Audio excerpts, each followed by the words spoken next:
Aleshores el futbol era una vàlvula per expressar sentiments i no és estrany que en plena dictadura, el 14 de juny de 1925, el públic dediqués una escandalosa xiulada a la Marxa Real, interpretada a les Corts amb motiu d'un homenatge a l'Orfeó català en un partit contra el Júpiter.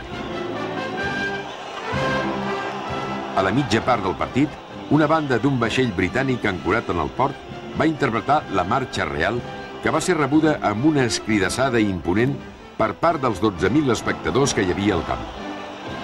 Els xiulets i els crits es van convertir en aplaudiments quan van sonar les primeres notes del God Save the King.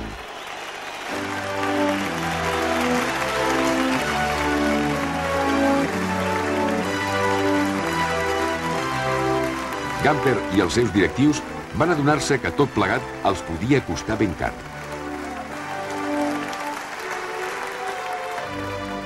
No s'equivocaven. El 24 de juny, el general Milans del Bosch va decretar el tancament de les Corts durant 6 mesos i alhora convidava Joan Gamper a sortir del territori espanyol durant un temps. Acusat dels incidents, el president fundador del Barça es va veure sotmès a una dura persecució per part de les autoritats de l'època. El van considerar responsable únic dels fets i el van titllar de separatista. Gamper va dimitir definitivament del seu càrrec de president i es va veure obligat a marxar a Suïssa.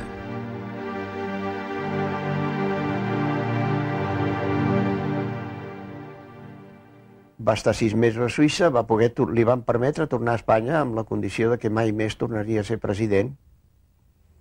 I, evidentment, això el va frapar molt perquè el Barcelona...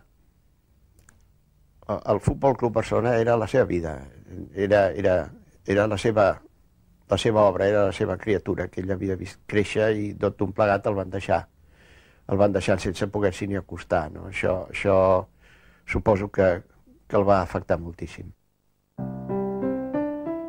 D'aquesta manera lamentable, Gamper deia adéu a un club que acabava de complir els seus primers 25 anys d'existència.